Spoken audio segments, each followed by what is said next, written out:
So, allow me to start with a story. Narrator voice. Alren is an elf.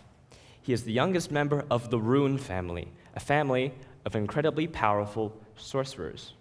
You see, sorcery is a type of magic passed down through bloodlines. As a result, Alren's father received his magic from his father before him and passed down his magic to his children.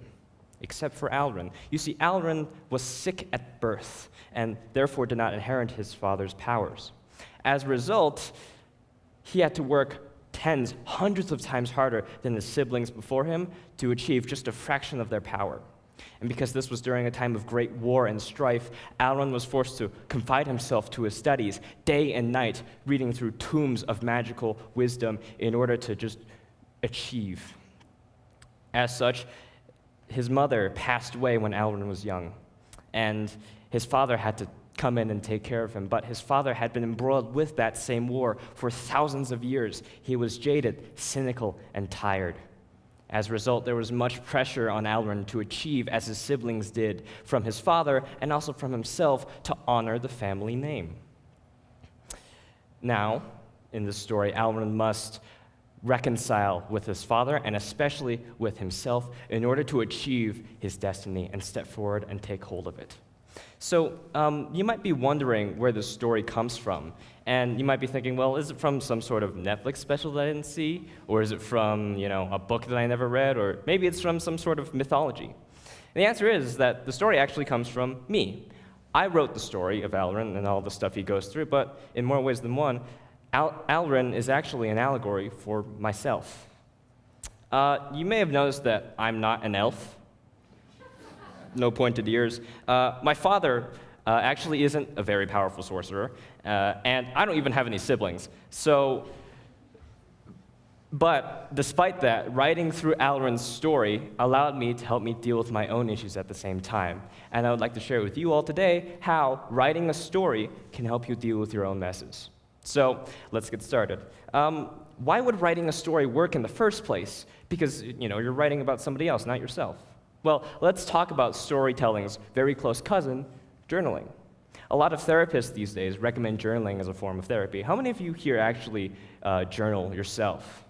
There's a few of you, yeah. And the reason why journaling works is because when you're journaling, you turn the crazy mess that's up inside of your head with all those crazy emotions into language, a form of communication that you have to be able to understand yourself. Otherwise, your writing is just going to be a bunch of gibberish.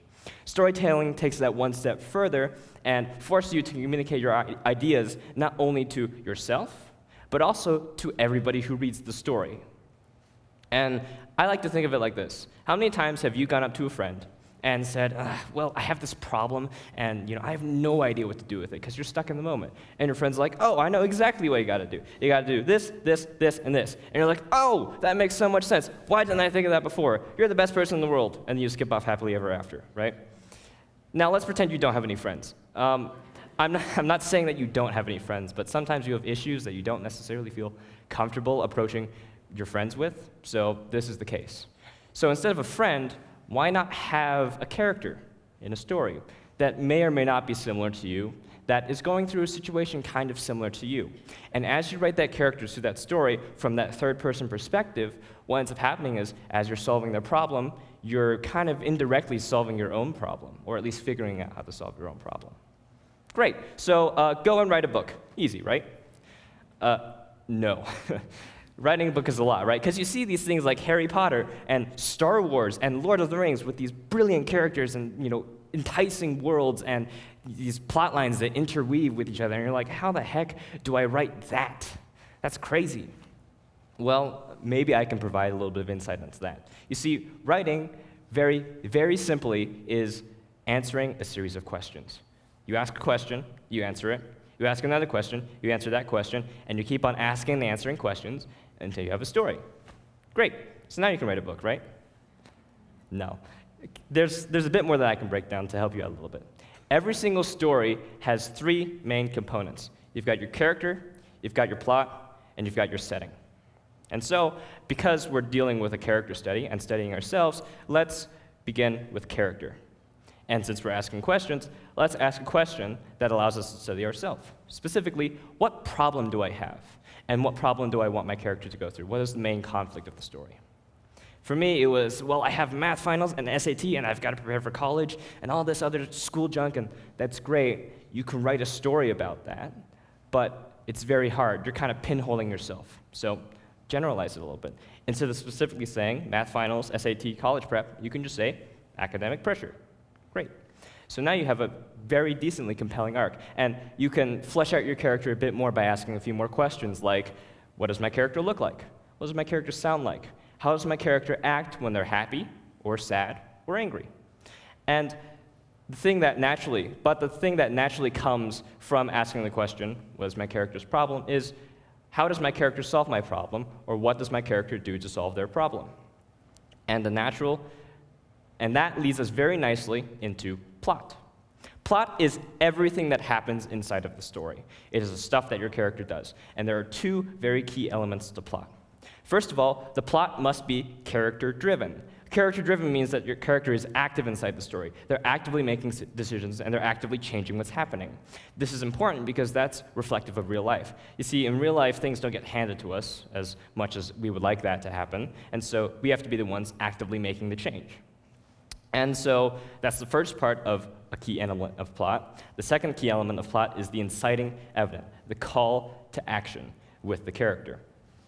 You see, in plots, usually something happens that forces the character to confront their problem. Otherwise, the character would probably never confront their problem. Sometimes it's their problem, the consequences of the problem bubbling up and then spilling over. Other times it's some outer force coming in and trying to swoop the character away. But something has to happen that forces the character to confront their problem. Okay? And we can take this from real life as well, because the thing that forced me to confront my problem was SATs and math finals. I could write a story about how a kid takes an SAT, but that's kind of boring. Taking the SAT was already boring. Can you imagine writing about someone taking the SAT? Can you imagine reading about someone taking the SAT? That would be misery, and probably put in a lit class somewhere. What you can do instead is you can generalize, right? An SAT is a test, so let's just have them go through a test. But a test might be a bit too general, because literally anything can be a test. So if my character's struggle, Alren, is struggling with academic, or not academic, but magical power, let's have it as a test of magical power.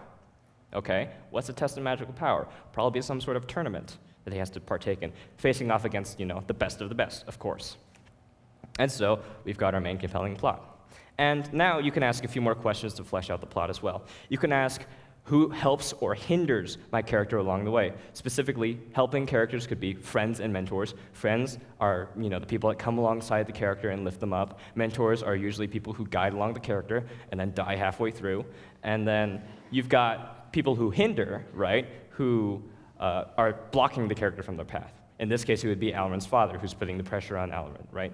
So, and you can also, again, think about the choices. But naturally, the question that comes after, finding out the plot is, do they succeed or do they fail, right? Alren can win the tournament, or he can lose the tournament. It doesn't matter really which way it goes, as long as you answer this final question, what does my character learn from their experiences? What is the lesson that they're supposed to take away? And by extension, what should I learn from their experience? Okay, so we've got a story on our hands, right? You got a plot, you got a setting, you got characters, but what about the third one? The third one was what? It was setting, right? And the nice thing about setting is it can be literally anything you think of. You don't have to be like me and, flesh out the culture and, government systems and societal norms of a race of people with pointy ears. I only did that because I'm a huge nerd. You can make it about a kid in high school who's struggling with exams. That's a perfectly viable story. Or you can set it, in space, the exact opposite of on Earth. And you can, have a bunch of laser ships going all over the place. And, people fighting in a war with generals and stuff. And, generals are trying to raise up a new generation of, people. It's basically the plot of Ender's Game, now that I'm thinking about it. And if you've ever read or seen the movie, you'll actually see that Ender's Game takes away a different lesson than what I taught from my story. So it can be very flexible, depending on how you write things. And here's the thing with setting is that in all writing in general, actually, not just setting, you have to express yourself. You have to be open and honest with your story. Otherwise, it's going to be very evident that you're kind of holding back. And I think there's this odd stigma these days about kind of just being open and honest because we got problems. And as soon as we see a problem in front of us, we're like, oh crap, there's a problem. Let me kick it under the rug. Make sure nobody sees it. And then we keep kicking that problem under the rug until it starts building up. And then we have to move that problem into our closet. And it gets to the point where we're backed up against the closet because the problem is about to spill up behind me and I'm holding the door back. And we're too busy trying to hide our problem than actually solve our problem. And your friends are walking by and you're holding this problem back like everything's great. And your friend comes by and they're like, are you okay? And you're like, yeah, everything's fine, even though everything's absolutely not okay. And your friends are like, okay, I guess. And then eventually what's going to happen is that mess is going to get so big and so heavy that it crushes you. It spills open across the door, and your friends are going to be engulfed in it. Or it'll get so heavy that you just say, I give up. And then you step to the side, and that mess comes out, and you're just stuck, and your friends get hurt. You're not hurt as much because you're off to the side, but your friends sure are. So what happens? What do you do? Because I can't just step to the side and let the mess come out and say, hey, here's a mess. Right? That doesn't work.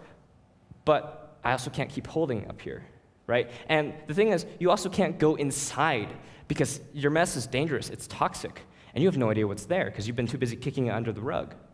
And so you go inside and you can potentially get hurt yourself. So what do? This is where that writing comes in. Because writing sort of acts as a filter, as a kind of hazmat suit that allows you to go inside of your mess and take stock of it, to organize it and to see, okay, this is what I need to do here, here, here, and here. All right, now you've got a game plan. And so you go out to your friends, you go out to your family, and you say, please help me. I have this mess. Here's how I think I can deal with it. Can you help me do this? And then you can start working on your mess. Does your game plan always go as planned? Usually, absolutely never, but at least you have a starting point. And so what can end up happening is your friend can see that you have this mess, and they can say, I actually have a mess similar to this. Maybe I can try some of the things that we're doing here, and I can help clean up my own mess. Or they can take it a step further, and if they're particularly comfortable with you, they can say, okay, well, I actually have a similar mess to you. Can we work together and clean up my mess? And then take it a step further. Sometimes that friend has already gone through that mess, and they can say, I've actually cleaned something up like this before, so I have a few tips and tricks for you. Maybe we can try this to go a little bit faster, to make things go a little bit smoother. And you've got this nice little network of people working together to help each other, and everything's happy and dandy. So write your story. If you feel particularly compelled today to write a story, great. I like to think of it like this. If science is the study of the world around us and the observation of the world around us, then let's make storytelling the science of our mess. But I hear some of you today. Some of you today are in a good spot. And you're like, well, I'm not really going through anything right now. And that's okay. I'm not going through anything right now, particularly, except, this, but that's fine. You see, I'm still writing Alren's story, because I have the benefit of hindsight. I can look back on what I did, and I can say what I can go do better, what I can do, what could I have avoided doing altogether. And to those of you who have gone through something, you can also use storytelling as a medium to express this. Because, again, the hindsight is 20/20, and by sharing your story, you still reach those same people who may be going through that thing that you went through, and with your wisdom, they can help and learn from your experience. So, go out to write your stories. Open your Google Doc or grab a pen and paper and just start writing away. That's really all there is to it. I kind of shared with it already, but allow me to give you one last thing. If you feel particularly compelled to start writing, allow me to give you one thing to just get you started. One question. What is your story? Thank you.